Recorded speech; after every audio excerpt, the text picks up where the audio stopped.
अच्छा, use state हमने देखा था कि वो रिएक्ट का एक अदद हुक है। क्या है भाई? रिएक्ट का हुक है, कांटा।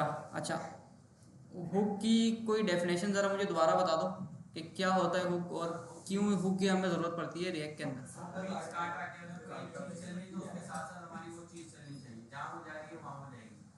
और रिएक्ट के अंदर क्या बोलेंगे इसको?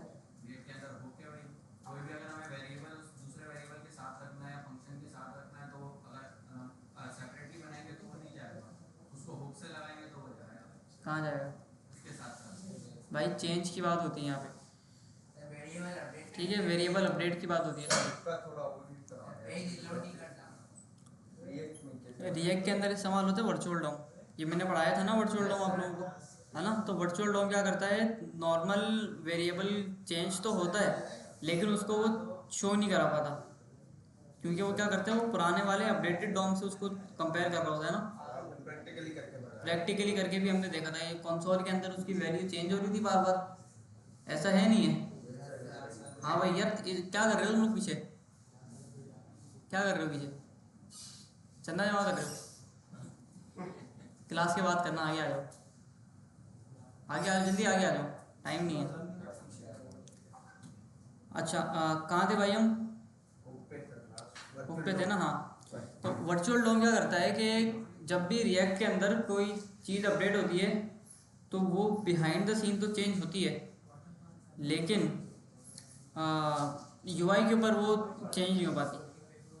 ठीक है, तो यूआई के ऊपर जब वेरिएबल कोई चेंज होता है तो वो यूआई के ऊपर चेंज नहीं होता, वो बैक के ऊपर चेंज होता है, पीछे ना, यूआई के पीछे। तो इसके लिए हमने देखा था एक अदद हमारे को हमें हुक दिया जाता है यूज स्टेट का।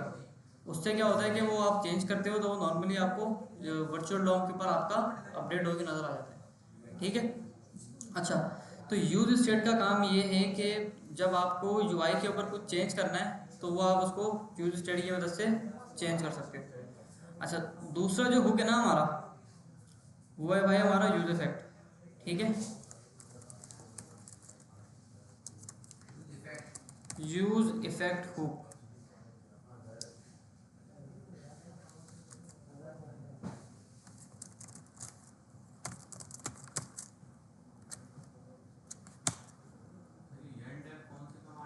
यार पुश सही है। यूज इफेक्ट का हुक देखते हैं। अच्छा, यूज इफेक्ट का आज हम देखने के लिखने का तरीका क्या है और यूज इफेक्ट की थ्योरी आज पढ़ लेते हैं। यूज इफेक्ट के साथ प्रॉपर असाइनमेंट फिर हम अगली क्लास के अंदर बनाएंगे। ठीक है, अभी इसके बाद थ्योरी समझ लो और यूज स्टेट वाले 3-4 जितने भी मैंने असाइनमेंट दिए वो मुझे अगली क्लास में जाएंगे सबके। देखो भाई, जैसे यूज स्टेट में यहाँ पे लिखते थे ना ऐसे करके, कॉन्स्ट और is open, set is open, use state false. Use state को लिखने का तरीका ऐसा था, ठीक है भाई, यूज स्टेट को लिखने का तरीका ऐसा था। अब यूज इफेक्ट जो है ना वो ऐसे नहीं लिखा जाता, रिएक्ट का हर हुक अलग अलग तरीके से लिखा जाता है। ठीक है, यूज इफेक्ट लिखने का तरीका होता है ये, आपने लिखना है यूज इफेक्ट।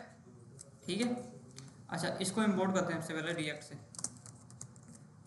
इंपोर्ट हो गया, यूज इफेक्ट आ गया। ठीक है, अच्छा, स्टेट को भी इंपोर्ट करना पड़ता है, इंपोर्ट करना पड़ता है, यूज इफेक्ट को भी इंपोर्ट करना होता है, इंपोर्ट करना पड़ता है जी। अभी मैंने इंपोर्ट ही किया है इसको यहाँ से, मैंने तो सर नहीं किया था, मेरे पास तो ऑलरेडी है। ऑटोमेटिकली कर लेते कभी कभी ना। अगर देखो यहाँ पे मैं आ रहा था ना अभी, देखो सर यूज खुद ही कर लिया इसने इंपोर्ट। क्या हुआ भाई? यूज इफेक्ट आप लिख देते हैं ना, यूज इफेक्ट स्निपेट भी आ रहा है शायद, क्या पता उससे पूरा, उससे सिंटेक्स देता है वो पूरा, लेकिन आप हाथ से लिखना, ठीक है, ताकि समझ आ जाए चीज़। अच्छा, जैसे यूज स्टेट हम कॉन्स्ट लिख के और ये वेरिएबल बना के यूज स्टेट फॉल्स करते हैं ना, यूज इफेक्ट के अंदर आपको डायरेक्ट यूज इफेक्ट लिखना होता है, एक ब्रैकेट ओपन एक ब्रैकेट क्लोज। ठीक है, अच्छा, यूज इफेक्ट का आपने हुक यहाँ पे कॉल कर दिया तो यहाँ पे आप इसको ना दो चीज़ें प्रोवाइड करते हो। कितनी चीज़ देते हो भाई इसको आप? दो चीज़ देते हो। सबसे पहली चीज़ होती है एक अदद फंक्शन। क्या होता है भाई? सबसे पहले एक अदद फंक्शन, कॉल बैक फंक्शन होता है। जो भी काम हमें कराना है वो सारा का सारा काम हम इस यूज इफेक्ट के फंक्शन के अंदर करवाएंगे। सही है भी भाई, काम कराना भी उसमें रखना है। जो भी काम कराएंगे वो इस फंक्शन के अंदर हम रखेंगे। सर ये होता क्या है, ये तो पता है। ये रिएक्ट का एक हुक है, अब क्या होता है वो सारा भी देख लो, थोड़ी देर में पता लग जाएगा। ठीक है, अच्छा कॉमा। दूसरी जो पैरामीटर हम इसके अंदर पास करते हैं वो होता है एक अदद एरे। क्या होता है भाई, एक अदद एरे। अच्छा, अब मिसाल के तौर पे यूज इफेक्ट के फंक्शन के अंदर हमने देखा है कि कोई भी आपको अगर काम करवाना है तो आप इस फंक्शन के अंदर डालोगे वो चीज़। Yes, sir. ठीक है, तो मैं ज़रा कंसोल एक कराता हूँ इधर आके, और मैं इसको बोलता हूँ भाई हेलो यूज इफेक्ट। ठीक है, ये हो गया। अब जब मैं पेज को लोड करूँगा तो मुझे वो हेलो यूज इफेक्ट मुझे कंसोल होके मिल जाएगा। हर एक को क्लियर है बात या नहीं है? अच्छा, अरे दो दफा क्यों आया? अभी छोड़ो 2 दफ़ा क्यों आ रहा है, इसकी लंबी कहानी है, वो संदर्भ वो 2 दफ़ा मैं बता देता हूँ क्यों आता है। वो 2 दफ़ा आता है इसकी वजह से, स्ट्रिक्ट मोड लिखा हुआ है ना, Yes, sir. स्ट्रिक्ट मोड लिखा है ना यहाँ पे। हाँ। स्ट्रिक्ट मोड का मतलब ये होता है कि जो भी कोड आप रिएक्ट के अंदर लिखोगे ना वो 2 दफ़ा चलेगा। ठीक है, अच्छा ये क्लियरिटी के लिए। क्लैरिटी के लिए, अगर आपने कोई फंक्शन बनाया हुआ है और आप चाह रहे हो कि फंक्शन का आउटपुट क्योंकि सेम होगा, है ना, और रिएक्ट के अंदर वो फंक्शन अगर 2 बार चल रहा है ना, अगर 2 बार चलने पे उसका आउटपुट सेम आ रहा है तो सही है, सही है। लेकिन अगर कोई गड़बड़ी हो रही है ना कोड के अंदर 2 बार चलने से, तो कोड के अंदर कोई मसला हो सकता है आपके, तो वो डबल चेक करने के लिए 2 बार चलता है ये स्ट्रिक्ट मोड की वजह से। अच्छा, ये जो 2 बार चलता है ना आपका कोड, ये सिर्फ डेवलपमेंट के अंदर ही चलता है। ये प्रोडक्शन के अंदर आपने बिल्ड बना के लाइव कर दिया तो नहीं चलता ये।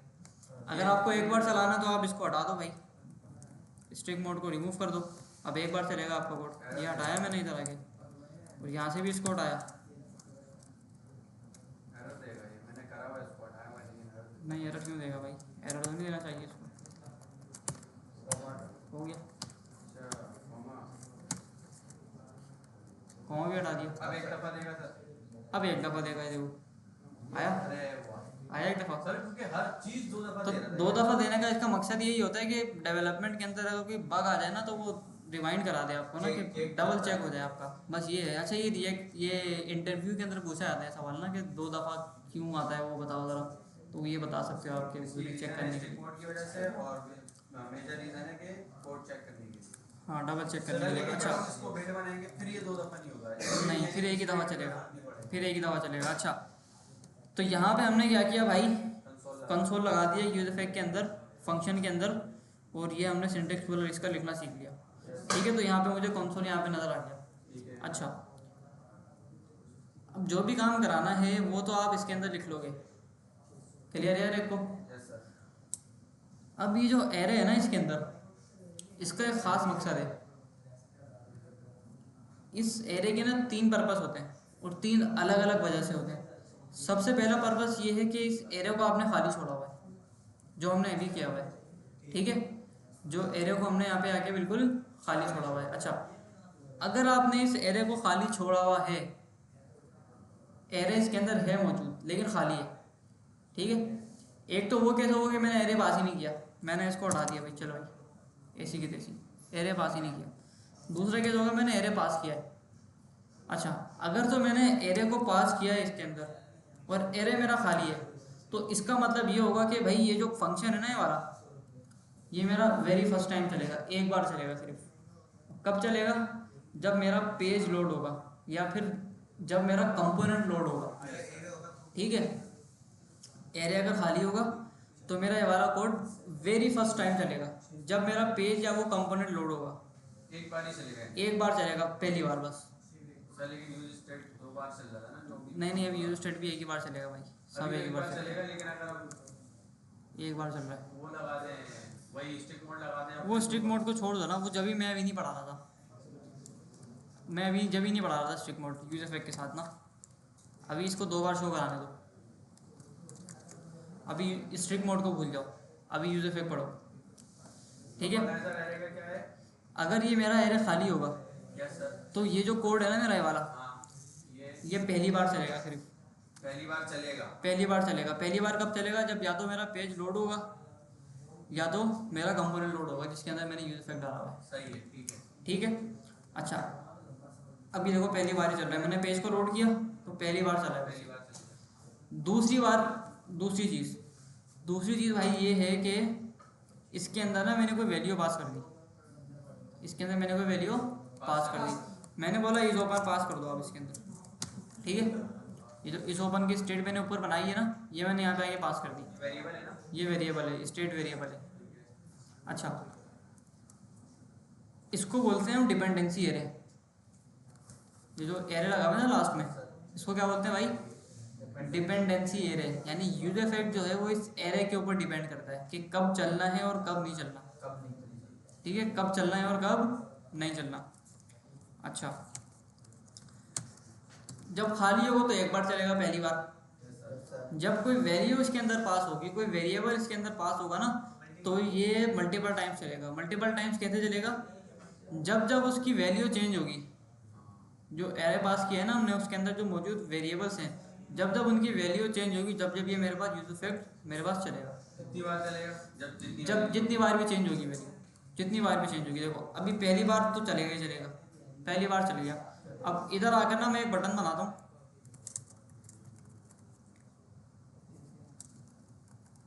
बटन बनाते हैं एक, ठीक है, BR लगाते हैं, click me, on click, set is open, not is open, ठीक है। ट्रू फॉल्स हम करते रहेंगे इसको।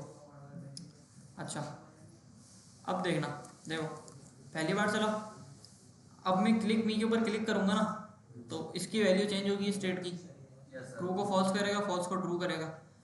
और जब वैल्यू चेंज होगी तो ये वैल्यू भी चेंज होगी, और जब ये वैल्यू चेंज होगी तो यूज इफेक्ट भी चलेगा भाई पूरा। ऐसा है नहीं है जो अब हमने अभी तक पढ़ा है, जो थ्योरी जो हमने अभी तक पढ़ी है उसके अंदर ये वाला सारा काम हो रहा है, ठीक है। तो अगर एरे खाली हो तो पहली बार चलेगा, अगर एरे के अंदर कोई वैल्यू पास हुई हुई है तो जब जब वो वैल्यू चेंज होगी, जब जब वो मेरा यूज इफेक्ट चलेगा, ठीक है। अच्छा, आओ ज़रा क्लिक भी के ऊपर क्लिक किया, देखो चला, चला दोबारा चला, 4 5 6 7 8, चल रहा है नहीं चल रहा। अच्छा, अगर मैं इसको यहाँ से हटा दूँ, अब मैं बार बार क्लिक करता रहूँ तो नहीं चल रहा, ठीक है, देखो नहीं चल रहा। एरे खाली कर दिया तो नहीं चल रहा ना, वो वेरी फर्स्ट टाइम चल रहा है। और एरे के अंदर अगर मैंने कोई वैल्यू पास कर दी, तो अब जब वो वैल्यू चेंज होगी मेरी, तो अब वो मेरी वैल्यू जब जब मेरी चेंज होगी, अब वो एक बार चेंज हो, 10 बार चेंज हो, 100 बार चेंज हो, वो उतनी बार चलेगा मेरा यूज इफेक्ट, ठीक है भाई, समझ आ गई इतनी बात। अच्छा, 2 केस हमने पढ़ लिया। अच्छा, अगर मेरे पास एक और वेरिएबल है, मिसाल के तौर पे मैंने बोला कि भाई अपना डार्क थीम का एक वेरिएबल बनाते हैं,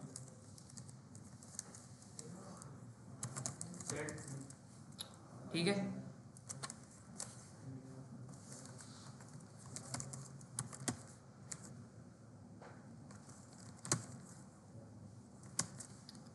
और इस डार्क थीम को ना मैं इधर पास कर देता हूँ, कि एरे है ना भाई, कॉमा डाल के जितनी वैल्यू आपको पास करनी है आप कर दो। अच्छा, अब कौन मुझे ये बताएगा कि अगर मैं क्लिक मी के ऊपर क्लिक करूं तो मेरा यूज इफेक्ट चलेगा या नहीं चलेगा? चलेगा। क्यों चलेगा? वैल्यू पास की हुई है, ठीक है, ये चल गया यूज इफेक्ट। अगर मैं क्लिक थीम के ऊपर क्लिक करूंगा वो भी चलेगा। क्यों? वो भी पास करी हुई है तो भी चल रहा है, ठीक है। देखो ये चला और ये चला,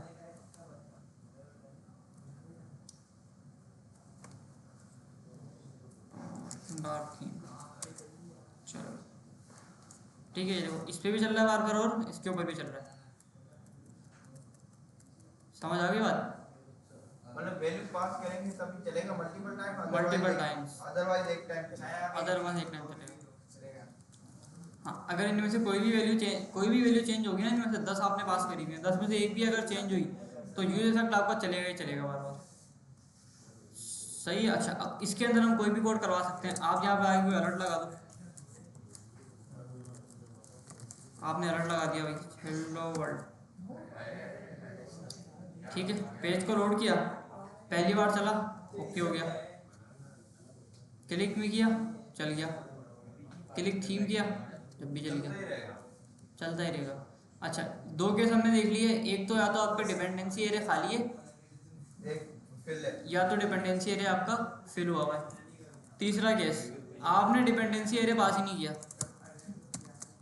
एरे ही पास नहीं, तीसरा केस क्या है भाई, आपने डिपेंडेंसी एरिया पास ही नहीं किया।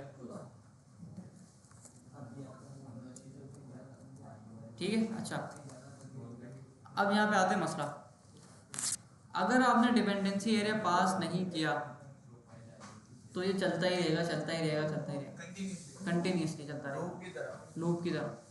पता नहीं चलेगा आपको, रिएक्ट रोक देता है एक टाइम पे आके, लेकिन वो चलता रहेगा आपका ना, बार बार चलेगा, 200-300 बार चलेगा। ठीक है,